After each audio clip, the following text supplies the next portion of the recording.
that you have to go with modern technology, modern solutions. Tire Shine's now a big thing online, and we had one of the first online machines back in the '90s. It was a company named Armatics made an online tire shine machine. We played with that thing forever, and it was a struggle. But now the combination of technology, the combination of chemistry, the combination of sensors and other things, and the tires, getting rid of white walls. Tires are easier to clean now than they were 20 years ago. So, to answer your question, you have to just stay on top every day, constantly evaluating your sites, going to your locations, looking at them, looking at the quality that's coming out, make the changes necessary.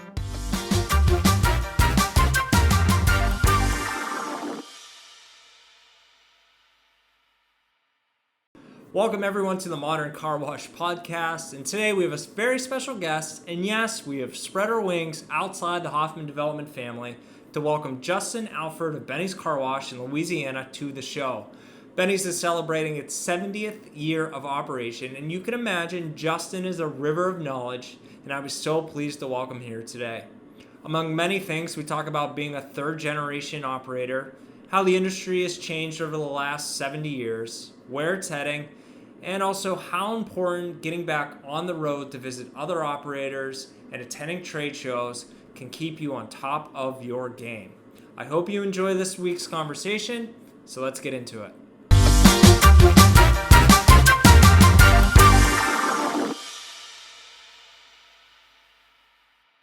All right, Justin Alford, welcome to the Modern Car Wash Podcast. You are our first guest kind of outside of the Hoffman Development family. So thanks so much for joining us today.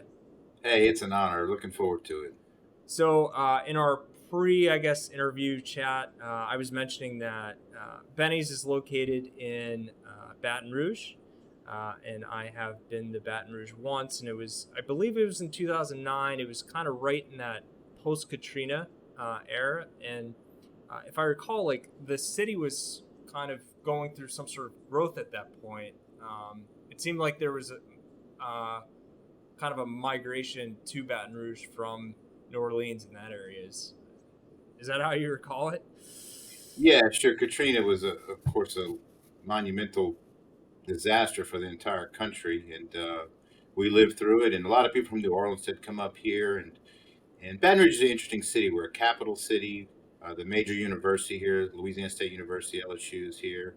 The state government's here, and in petrochemical, that's a big industry for us. One of ExxonMobil's largest refineries in Baton Rouge, and every other one that you can think of. And it's pretty interesting. We have the Mississippi River. We're the furthest inland deep sea port for the Mississippi River, so the big tankers can come out the Gulf of Mexico, and they stop in Baton Rouge just as far as they can go up the Mississippi River. So water is a big thing here. Unfortunately, we get a lot of rain. We're in a swampy area, and for car wash, that's not always the best, but we average between 60 and 70 inches of rain a year.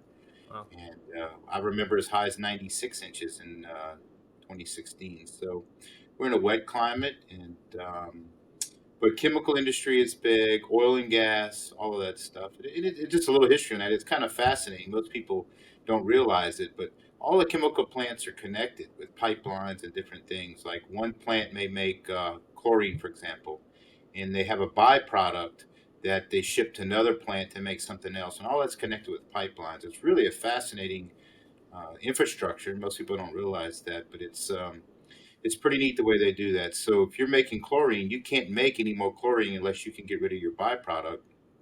And that's why the plants are all located here, because they can use those resources together. And it's pretty fascinating, pretty amazing. And it's a pretty strategic position to be in, be on the Mississippi River or deep sea Sure. port. ExxonMobil's refineries here. We have all the major pipelines to ship gas all over the country. Probably coming up your way with the Colonial Pipeline. We have many more of them that we can send oil and gas around the country, and it's really a important spot for the global economy. It really is. But it's home. We started in 1951. My grandfather built a car wash actually in Pensacola, but shortly after he moved from Pensacola to Baton Rouge in 1953, his brothers were here, and we've been here ever since. So we're born and raised. I'm a third generation car wash guy, and we have great food, we have great people, and it's home, and we love it here. Excellent. So third generation, in the family. You're celebrating your 70th year, so congratulations on that. Thank you. It's interesting when you see the kind of a lot of companies or companies who have been around for 70 years, or you know, are family owned. And what's it like being in the third generation? Yeah, it's a great question, and for us, we grew up in the car wash business. We didn't know any better, really. It was just part of the way of life. But my dad never pushed us to work in the car wash. He always said, "Look, you got to have a passion for what you do. You got to love what you do every day." And he never pushed us. I always loved it. I mean, I always came to work with him and watched him work, and went to all the car wash conventions, and I love the family atmosphere about the association, the car wash business. For whatever reason, it's a very lonely business in some ways. Two lawyers and work in the same office will go to lunch together, but two car wash guys, usually in the same town, won't, for Mm-hmm. whatever reason. And so we've made such great friends throughout the years, like the Hoffmans and all over the country. I can name a city anywhere in the country and say I know a car wash guy there, and that's our friendship. And that part really appealed to me. And even to this day, there's people I talk to every day, um, all over the country that they're my personal friends, and I enjoy that part of it. And I enjoy the friendly atmosphere about it. We have some great people in this industry, and yeah, third generation.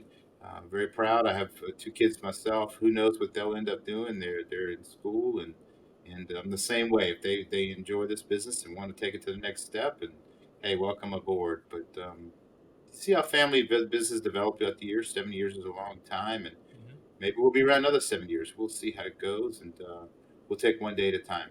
What's interesting, and I'm gonna butcher this saying, but when you look at a family business, right, the first generation starts it, the second generation builds it, and then I think it's like the third generation like ruins it. But that doesn't seem to be the case for you. It seems like you guys are striving, new locations on the way.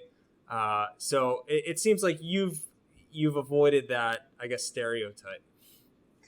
Yeah, and that's a great point. And I've read a lot of those same books you have, and usually the third generation messes it up. And I guess so far we haven't. There's always who knows, but no.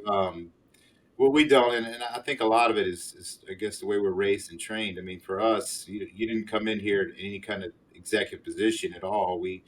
Uh, you start out wiping cars. We were full service back then. We still do a lot of interiors. You started out wiping cars and washing towels and cleaning pits, and I can truly, honestly say I've done pretty much every job on this at our locations that our people do today, and I'm not afraid. And I enjoy it. I enjoy washing cars. I enjoy being outside. My dad and I ride around every Saturday together and check all our locations out.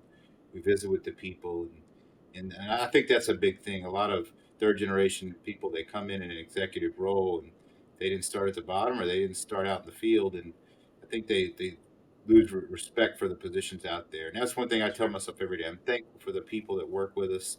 We have some fantastic staff, fantastic people, and I don't ever forget that, because I know what it's like to open a car wash. I know what it's like to close one, and I have a lot of respect for that. At 10 at night, when the chain breaks, and I'll still go help, and I know what that feeling's like, or staff doesn't show up, or something doesn't quite go the right way.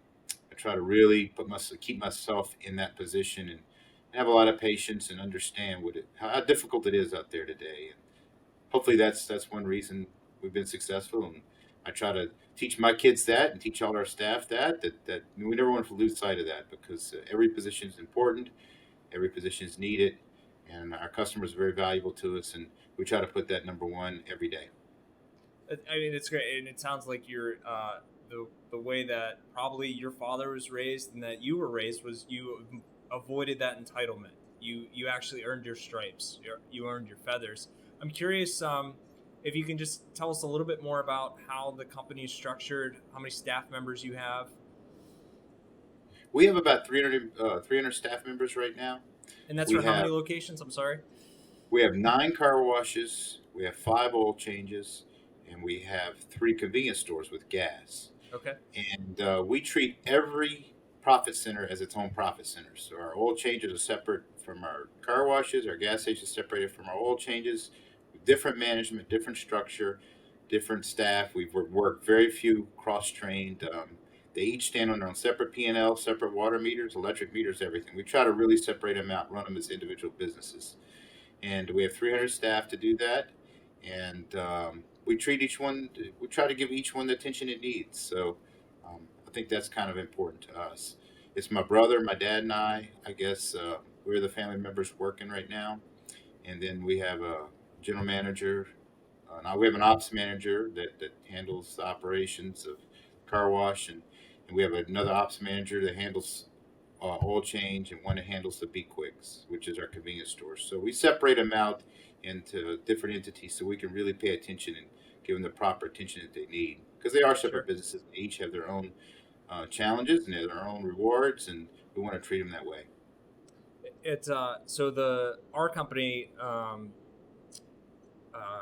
on top of Innovate It and Hoffman Car Wash, we operate 9 Jiffy Lube oil change centers. We do not have C stores, but I'm curious from your standpoint, having all three, how the last year, how the virus has essentially impacted those three businesses. I can tell you that early on, that for us, the car wash was impacted just because we were closed, but we came back probably stronger than ever. But our Jiffy Lubes have not caught up. People aren't commuting; they're driving less, and that has made an impact. But I'm curious how if you're seeing the same thing. I know New York is different than Louisiana, but also what's the impact been on the C stores? Sure, and it's another great question, and I think some of it's geographic related. Like I said, Louisiana, they did not order us to close. We kept open, remained open the whole time, which is a big thing. Car wash, everything. Now we voluntarily closed our interior cleaning for 2 weeks, and because of our good friends at Auto Bell, they showed us about the sanitizing of the vehicles. So we took that 2 weeks and we figured out how to sanitize inside the vehicles, and we reopened our interior 2 weeks later, and we kept everything else open. And for each segment, the interiors, I guess, are off. I think there was some fear about people getting inside the cars Sure. during the pandemic, during the virus. That's slowly but surely coming back. The car washes, just like you said, they held pretty well, and that was interesting. I remember it to the day when the governor made the speech on a Sunday, a little over a year ago, at 2:30, saying he's going to shut the state down of all non-essential businesses. And what are we going to do here? I would just know what to do, like everybody else.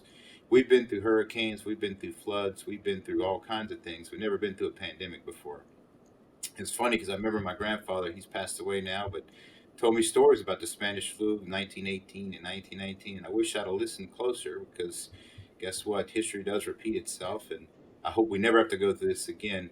But it did impact us in multiple different ways. The car wash initially, especially being March, our busiest month of the year, March is pollen time in Louisiana. Right now, we do have a lot of pollen. So it's one of our busiest months of the year. And halfway through the month, it fell off like a rock. I mean, there was no one on the streets. There was no one coming around. Even though we got to stay open, we weren't washing near the cars we should have been. As far as the oil changes, yes, we fell off initially too, but they've come back really strong. Surprisingly, volume may be off a little bit, but ticket averages are high. The oil change is an interesting business. The average time people are keeping their cars now is almost 10 years. Yep. So maintenance needs to be done. So we still feel like there's a need for maintenance on those types of vehicles. And initially, though, it did take an effect because there was no one on the streets. There was no one driving. Company cars were parked, and that was a that first March and April were pretty strenuous on all segments of the business. As far as gas and convenience store go, the convenience store inside was actually fairly strong. A lot of restaurants were closed, so they were coming to convenience stores to buy food items and grocery items. Toilet paper, you could forget keeping it anywhere; it just wasn't going to happen. But the inside was strong, but we were not selling much fuel. There was just not a lot of people driving. Yeah. And to an extent, I don't know if it's rebounded 100% yet or not. I see a lot more traffic on the street. It seems like this month, I've seen a lot more traffic on the street than we did this time last year. But hey, we're here a year later.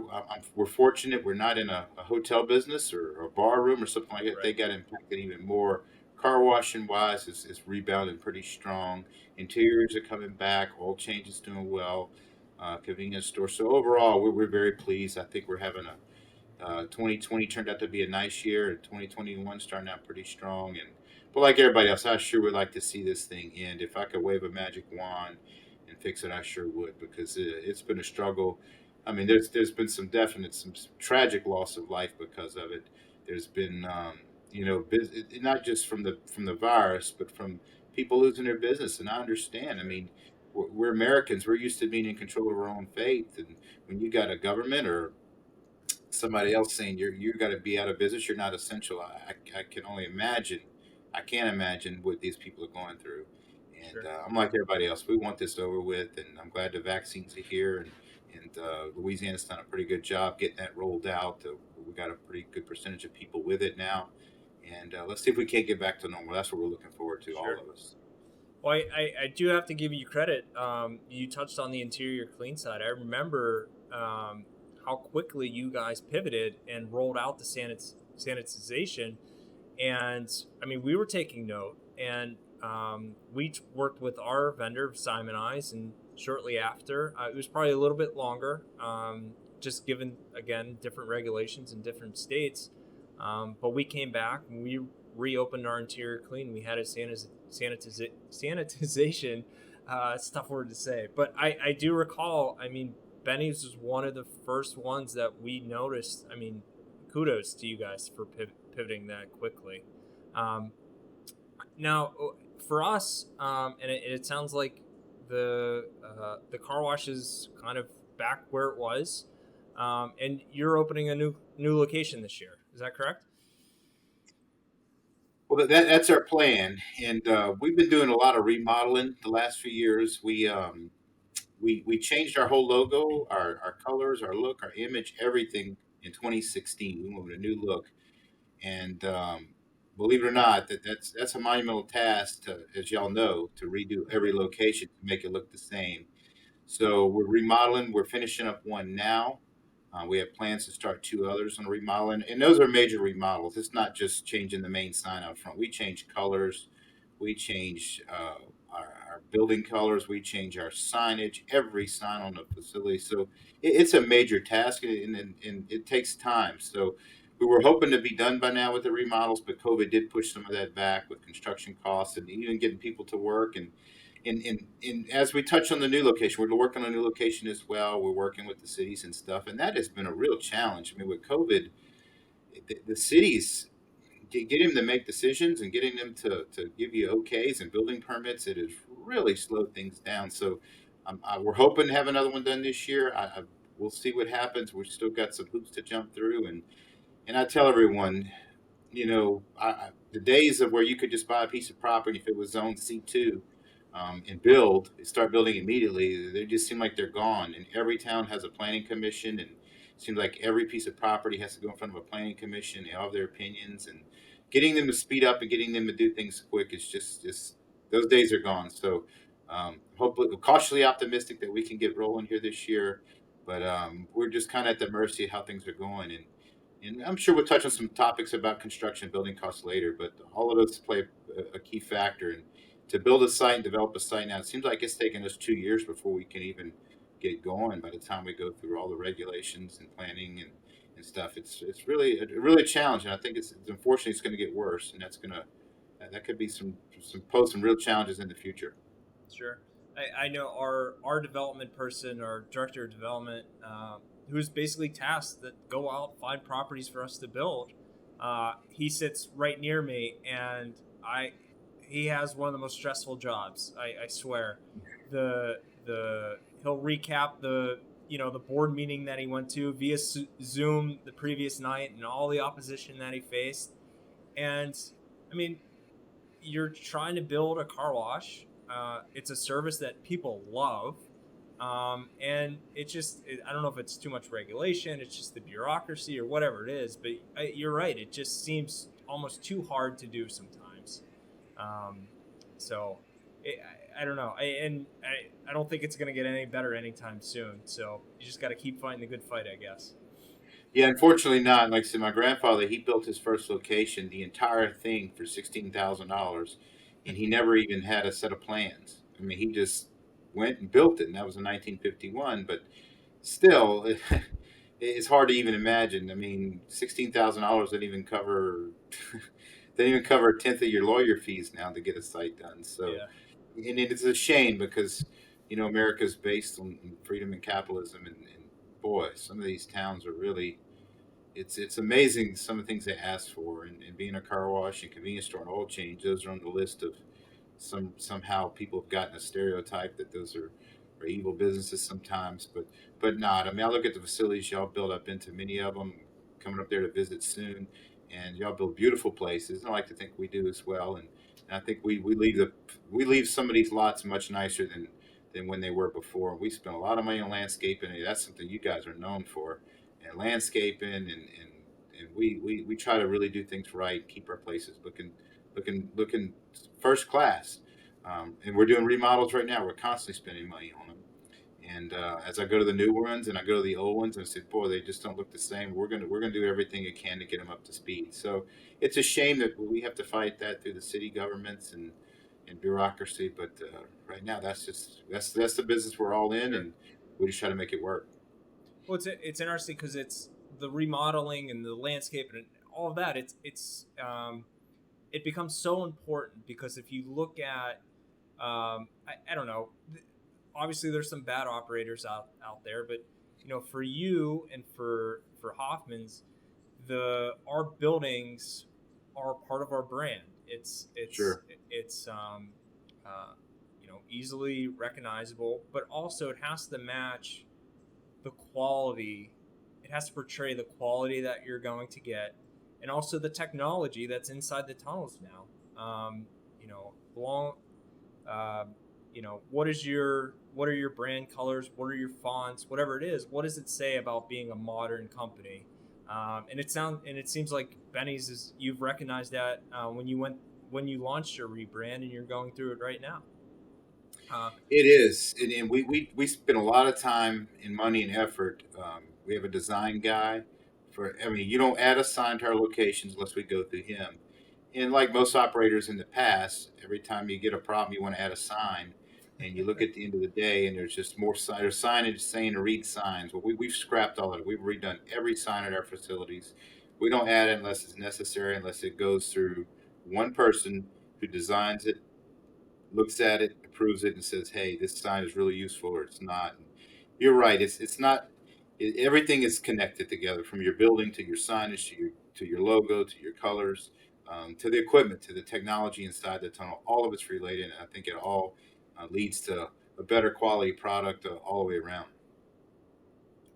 so I think it's safe to assume that the unlimited program has had a major impact on all car washes everywhere. I'm just curious, basically, how that journey has been for Benny's when you decided to move to an unlimited wash club, and kind of what's it done for your business, not necessarily in terms of revenue, but just staffing and training, and is even refacing buildings because of you have more people on property. Sure, an unlimited program. We were actually a little slow to move to it. We were really a $3 car wash up until about 5 years ago. We were low priced, low labor. We started in 2000 with it. We started with the pay stations and the gates, and we believed in low labor, low price, and just running volume through. And that model worked. The unlimited program changed that, and we were a little slow to adopt to it. There was others that were before us in our city, and the unlimited program, what it has done, what it has not done. So what it does do, I think it smooths out those rainy months. And in the days in the past, I think there's some car washes today that may not make it if they didn't have the unlimited, because years ago you had two really bad months where you lost money, you had two really good months where you made money, and the rest of the time you kind of broke even or just trickled along. The unlimited program smoothed that out a lot more. It flattened out the bad months, and I think there's still some argument that on your big super months, maybe you took a little hit. Maybe on that March when you had plenty of pollen, instead of having unlimited, if everybody's paying full retail, you maybe been a little higher. But overall, it smoothed out your year, and I think it's really changed the industry. And I think it's had car washes that would not have survived, are surviving now because of it. So I think we were a little slow to get on board for other reasons too. The administrative part, we believed in keeping our labor low and efficient, and it does add labor. I mean, there's back office, there's people calling in, there's now you have credit cards expiring. It's another whole process that you have to keep up with. So that aspect is one of the reasons we were a little slow to jump on board. But now we're all in like everybody. We have the RFID tags. We're experimenting with some license plate recognition. I hear people around the country using apps instead of both, and I think it's going to continue to develop. There is some fears about it that I have that as competition increases, and maybe with this segment today, we'll talk about competition a little bit. But as competition increases, at what point does price wars start out on unlimited programs? I hear of some unlimited programs down to $9 a month. At that point, what's going to happen then? I mean, at some point when you start washing cars below cost, I mean, it's going to be an issue for everyone. So as competition increases, I think we will see some of that come out. And everybody remembers the $2 car washes in Detroit back in the '90s and early 2000s. I mean, you went to Detroit, Michigan, and every car wash was $2. And I don't think they're that price anymore. But so we'll see what happens as competition Yeah. increases with the unlimited program and with retail pricing. It's going to be an interesting time. Well, it's interesting because obviously the car wash industry is going through a boom right now. You see private equity putting their toes in the water. I guess more than their toes in the water, and even local business owners opening their own car wash. Maybe they don't have 9 locations or whatever it is around the area, but they see that they can be profitable and make it work.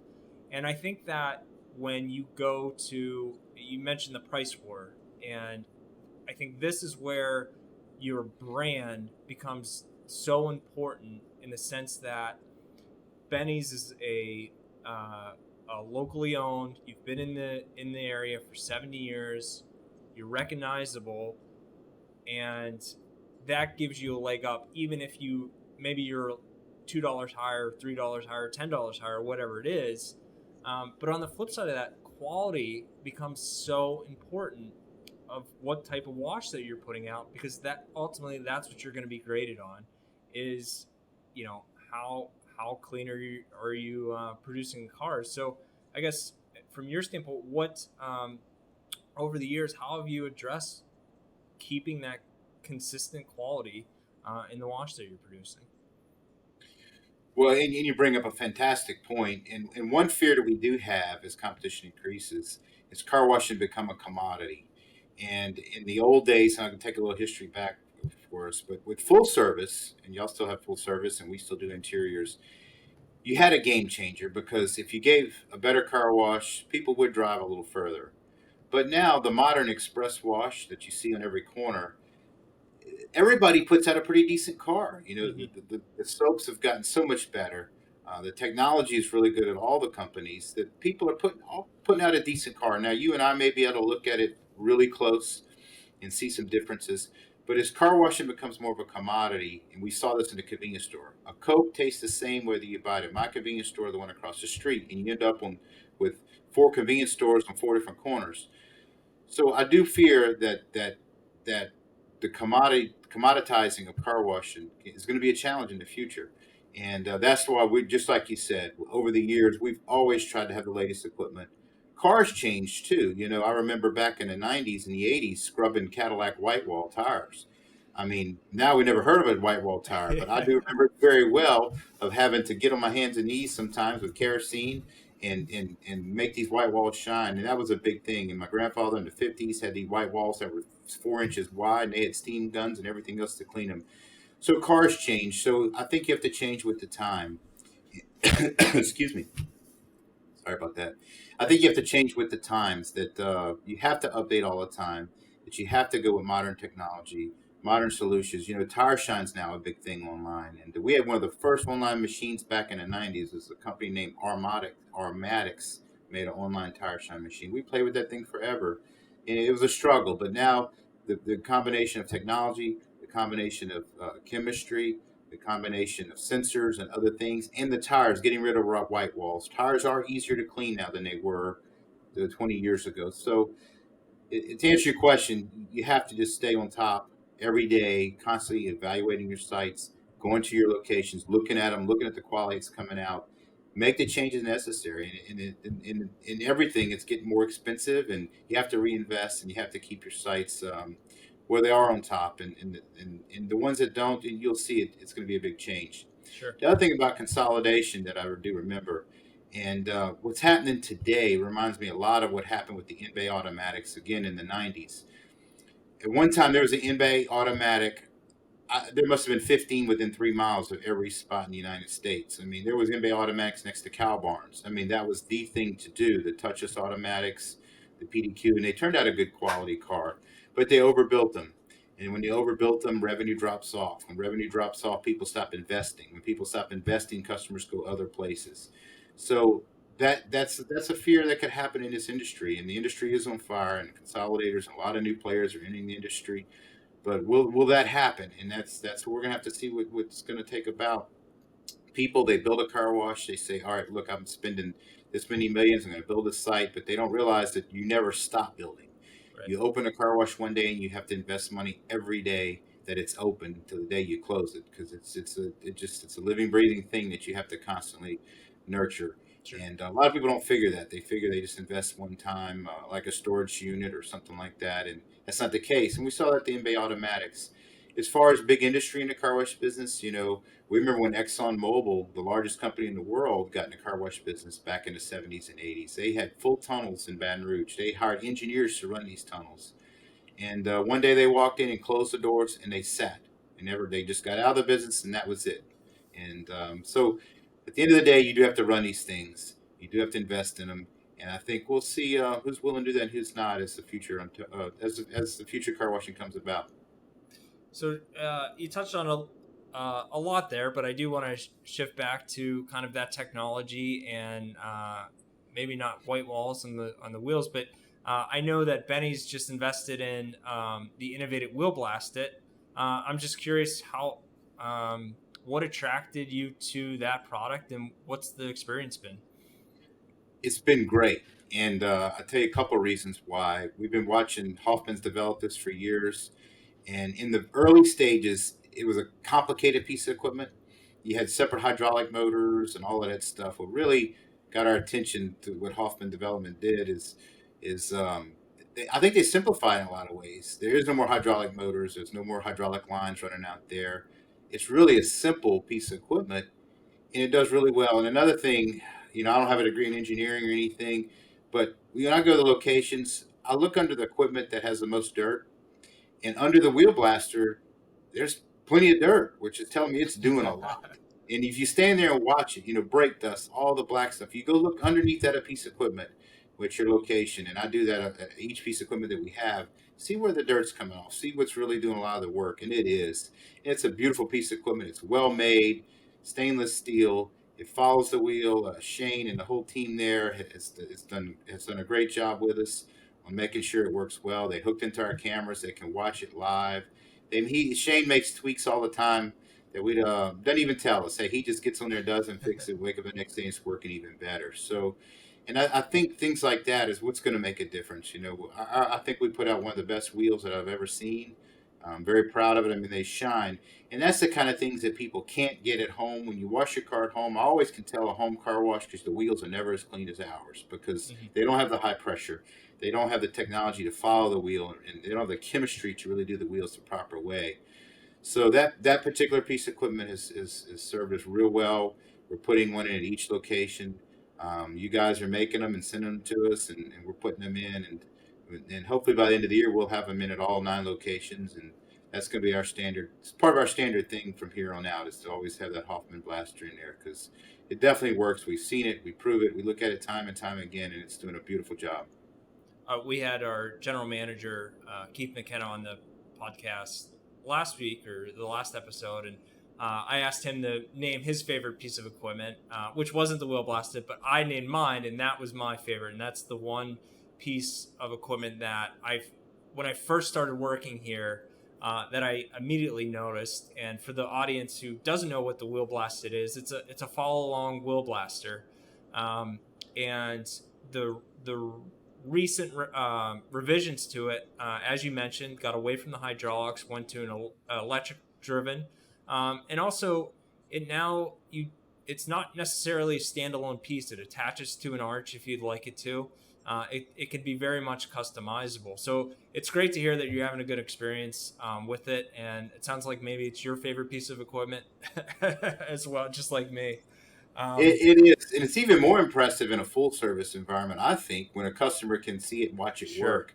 Now we have everybody riding through now. COVID kind of forces that away as well, and I think we're going to stay that way. That's kind of the modern thing now. Is everybody rides through the car wash, but when we're full service from a lobby, and we still have our old lobbies, even though they're not being used. I go look through the windows and watch that piece of equipment work. It's like, wow, that's impressive. And in a full service setting, I think it's even more impressive. People can really see it, and you can really see the job that it's doing, and the black brake dust and all the dirt flowing out when it's passing through. And I'm with you. Hey, that's my new favorite piece. I love Yeah. it. It's fun. I mean, it's certainly functional. It works, but like you said, in the full serve, you're in the bump out or whatever it is, you can see it. It adds a little. It adds to the show because it's not a stagnant piece. It follows the car. It's fun to watch. Um, so COVID obviously had an impact on the car wash industry, and now as people are getting vaccinated, things are opening up a little bit. Trade shows are back on the docket this year. Um, where are we going to see you this year? Yeah, I'm really looking forward to that because, like I said in the beginning, in the first part of the podcast, is people's what makes it for me, not just our staff, not just the customers, but the people in the industry. I can't wait to see Hoffman myself in person. I can't wait to see Shane and all you guys, Ron and Walt and everyone. I miss seeing y'all face to face. So the first show that we're planning on going to is the Southwest in June. Yep. Chuck Space and the Southwest, a great group of guys, and we're really looking forward to that. I also have a trip planned to see you guys in person in April, mid-April, coming to see y'all. Looking forward to seeing your new office and your warehouse, and We and should have then of waited. course, We could have done this in person then.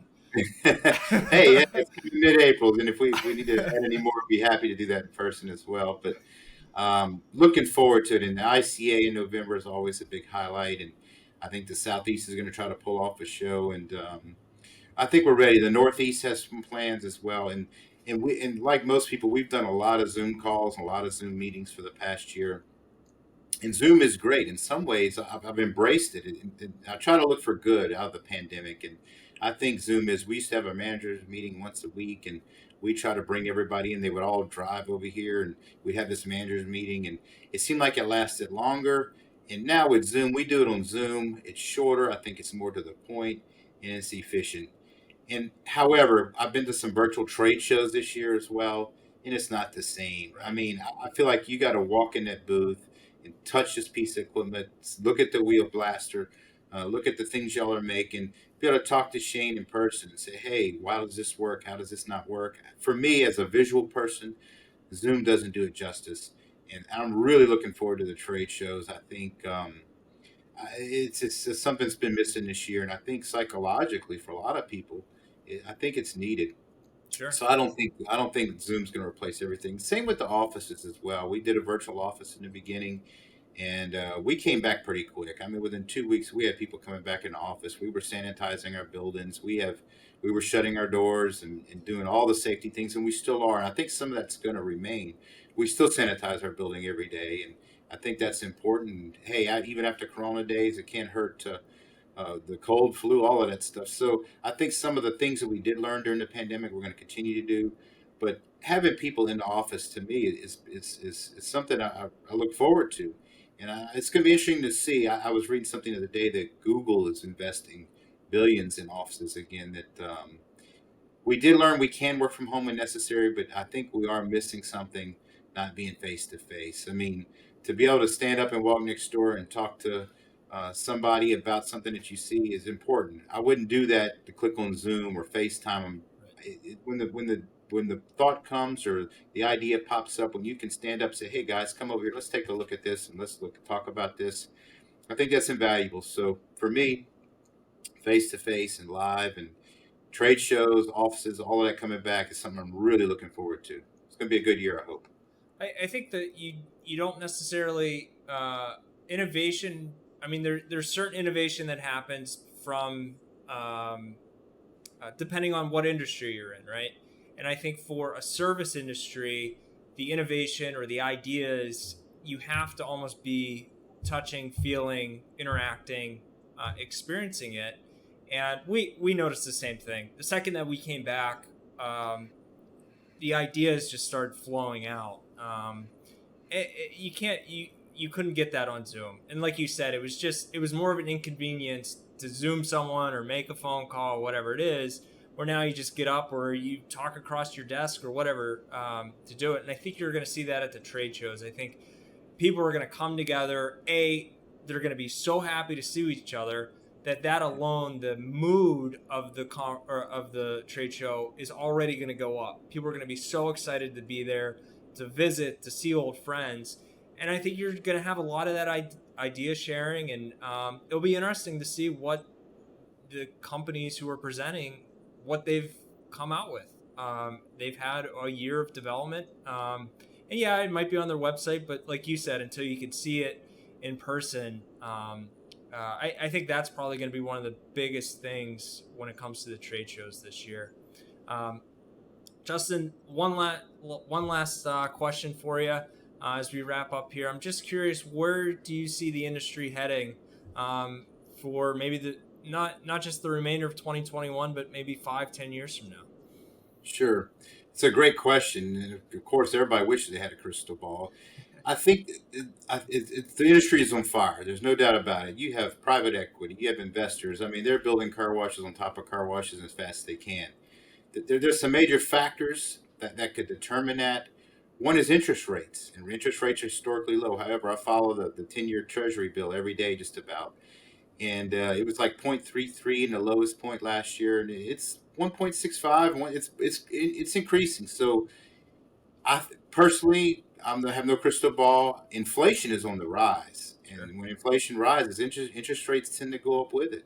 The government is printing money as fast as they can. They're sending stimulus checks out, and so for the negative sides, what's going to be tough, I think, this year and the next 5 years, finding labor is going to be a challenge.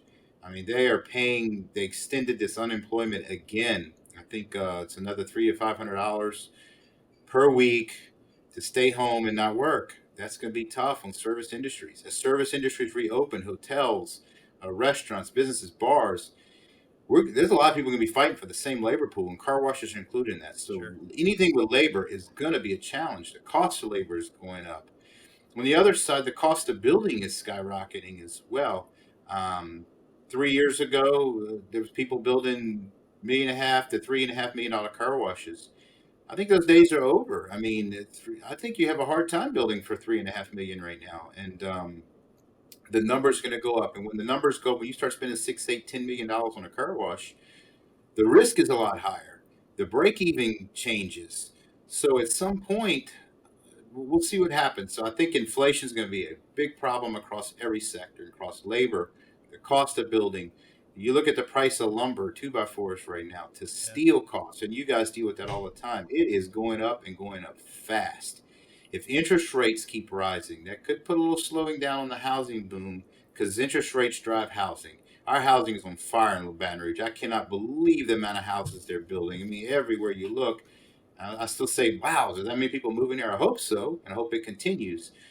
But I think that's going to be something really to watch. I think construction costs, inflation, labor, and then the amount of car washes being built, like we talked to earlier, it's really getting high. And in 2010, I think there was 11 car washes in Baton Rouge. Now there's 36, Wow. and our population sure hasn't grown that much. At some point, it's the market. The people are washing more with unlimited plans and stuff like that. But at some point, there is going to be a saturation point.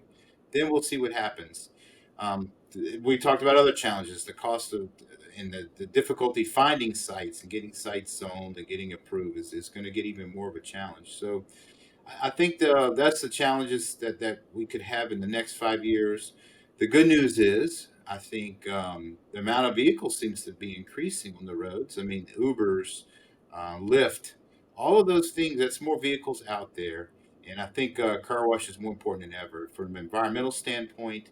It's becoming part of people's habits, and the ICA studies have shown that people were hand washing 20 years ago. That number has decreased tremendously. I don't see a lot of people on Saturday afternoons or Saturday mornings in my neighborhood hand washing their car like you did 20 years ago. They're using automatic car washes. The automatic car washes are safer for the environment. As environmental craze continues, I think all of that goes in our favor. But there is some headwinds that things can change, and no one predicted this pandemic in last year at this time. We didn't know what the outcome was going to be. I know y'all were scared like we were, like, oh, Lord, what's going to really happen here? Fortunately for car washing, we made it through pretty well compared to other industries. However, what challenges are going to come up in the future? We don't know the answer to that. I've always watched the Jetsons, been a big fan, and we thought we'd have flying cars by now. Watched Back to the Future, and when he was coming back into 2015 or whatever, we thought we were going to be flying around like that. And that hasn't taken place. So who knows where the future will be? But I am confident that the operators, the companies that invest in their locations, take care of their people, and do their research and pick the right spots. I think we'll be safe here for a while, and we're looking forward to it. The future does look bright, I think. Excellent. Well, Justin, I think that's a great way to end things. I really appreciate your time today, and hopefully I'll see you in a couple weeks. Hey, I'm looking forward to it. I'm looking forward to getting back out and seeing places, and I really am. Yeah, thanks for having me today. I really enjoyed it. I really appreciate it, and like I said, you guys are some of our closest friends, and can't wait to see you in person. Looking forward to it. Excellent. Thanks so much.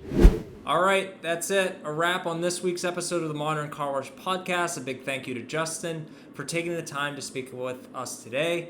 If you like what you heard, be sure to follow wherever you get your podcasts or check us out on YouTube via innovativecarwash.com. Until next time, stay safe, stay tuned.